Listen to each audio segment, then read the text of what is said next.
इस वीडियो में हम देखेंगे कि कैसे औरंगजेब ने क्रूरता की सारी हदें पार कर दी और छत्रपति संभाजी महाराज की जुबान और आंखें बेरहमी से निकाल दी। और आखिर संभाजी महाराज के पकड़े जाने की असली वजह क्या थी? देखिए इस दर्दनाक और रोंगटे खड़े कर देने वाले ऐतिहासिक अध्याय का चौंकाने वाला सच।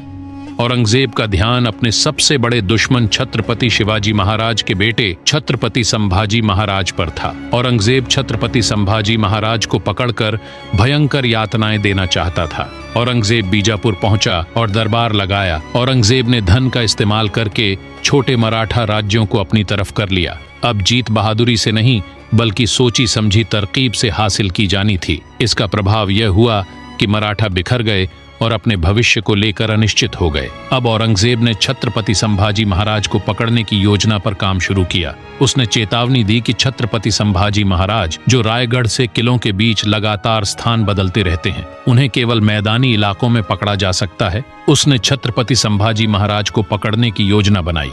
औरंगजेब ने छत्रपति संभाजी महाराज और कवि कलश के बीच के गहरे बंधन को उनकी कमजोरी माना और इस मौके का फायदा उठाने की रणनीति तैयार की। मुगल सम्राट ने मुकर्रम खान को कोल्हापुर में तैनात किया, जिससे वह पन्हाला के पास छत्रपति संभाजी महाराज को पकड़ सके। साथ ही मुगल बेस को अहमदनगर शिफ्ट करने की योजना बनाई गई। दूसरी ओर छत्रपति संभाजी महाराज यसुबाई और राजा राम राजे और अन्य सलाहकारों के साथ स्थिति पर गंभीर चर्चा कर रहे थे।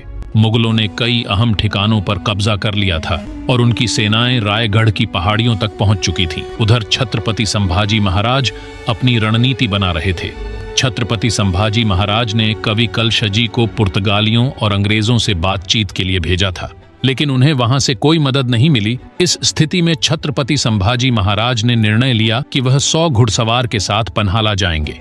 उन्हें पता था कि बड़ी सेना ले जाने से मुगलों का ध्यान आकर्षित होगा, जिससे उनकी योजना विफल हो सकती थी। छत्रपति संभाजी महाराज पन्हाला के लिए रवाना हुए, यह जाने बिना कि मुक्करम खान कोल्हापुर पहुंच चुका है। मुक्करम खान ने अपने जासूस रायगढ़, पन्हाला और आसपास के इलाकों में फैला दिए थे ताकि छत्रपति संभाजी महाराज को झिंझी या वेल्लोर की ओर बढ़ने पर घेरा जा सके। छत्रपति संभाजी महाराज की पन्हाला तक की यात्रा बिना किसी बाधा के पूरी हुई। कोंकण के सामंत भी मुगलों के अधीन हो गए। पुर्तगाली संघर्ष को और कठिन बना रहे थे। घटते संसाधन और बढ़ते खर्च छत्रपति संभाजी महाराज के सामने बड़ी चुनौती थी। विशालगढ़ से उतरते हुए छत्रपति संभाजी महाराज ने देवी के मंदिर जाने की योजना बनाई। छत्रपति संभाजी महाराज ने संगमेश्वर में अपनी सेना को पुनर्गठित करने की भी योजना बनाई। घने जंगलों और खड़ी चट्टान से होते हुए छत्रपति संभाजी महाराज कोंकण पहुंचे, जहां उनकी घुड़सवार सेना घाटी के नीचे इंतजार कर रही थी। दूसरी ओर मुकर्रम खान ने कोल्हापुर के पास हजारों घुड़सवारों के साथ डेरा डाला हुआ था। मुकर्रम खान ने अपने जासूसों को तुरंत रिपोर्ट देने का आदेश दिया। उसने 2000 तेज तरार घुड़सवारों का चयन किया जो पहाड़ी युद्ध में माहिर थे। कोल्हापुर और पन्हाला के पास मराठा जासूस लगातार मुगल शिविरों पर नजर बनाए हुए थे। इन इलाकों में हलचल सामान्य थी, लेकिन मुकर्रम खान सख्त था।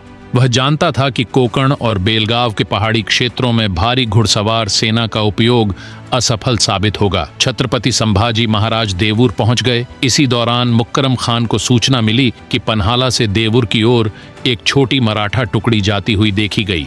उसने अपने जासूसों को जांच का आदेश दिया।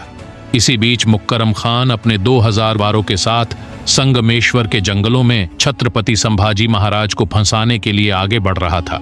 देवी के दर्शन के बाद छत्रपति संभाजी महाराज संगमेश्वर के लिए वापस रवाना हुए। मराठा शिविर के पास पहुंचने पर गार्ड ने उन्हें बताया कि पन्हाला की दिशा से मुगल आते देखे गए हैं। सरनोबत घोरपड़े ने खतरे को भांपते हुए छत्रपति संभाजी महाराज से अनुरोध किया कि वह 200 सैनिकों के साथ संकरी पहाड़ी पगडंडी से निकल जाएं।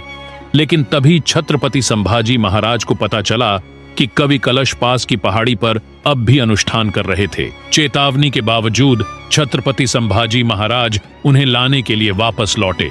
कवि कलश देखते हैं कि वे मुगल घुड़सवारों से घिर चुका है और वे तलवार लेकर शहर की ओर भागते हैं। छत्रपति संभाजी महाराज को ढूंढने के प्रयास में एक तीर उनके कंधे में आ लगा और वे जमीन पर गिर पड़े। इस बीच मुकर्रम खान की सेना ने मराठा शिविर पर हमला कर दिया। मुगलों ने सैनिकों का निर्दयतापूर्वक कत्लेआम किया। सरनोबत घोरपड़े ने पाया कि पूरा कस्बा दुश्मन की सेना से घिरा हुआ था। हालात की गंभीरता को भांपते हुए उन्होंने सरदेसाई के घर में शरण ली और अंतिम लड़ाई की तैयारी शुरू की। छत्रपति संभाजी महाराज कलश की चीख सुनकर सरदेसाई के घर से बाहर निकले। मुकरम खान के सैनिक हर घर की तलाशी ले रहे थे, लोगों को बाहर खींचकर जंजीरों में जकड़ते जा रहे थे।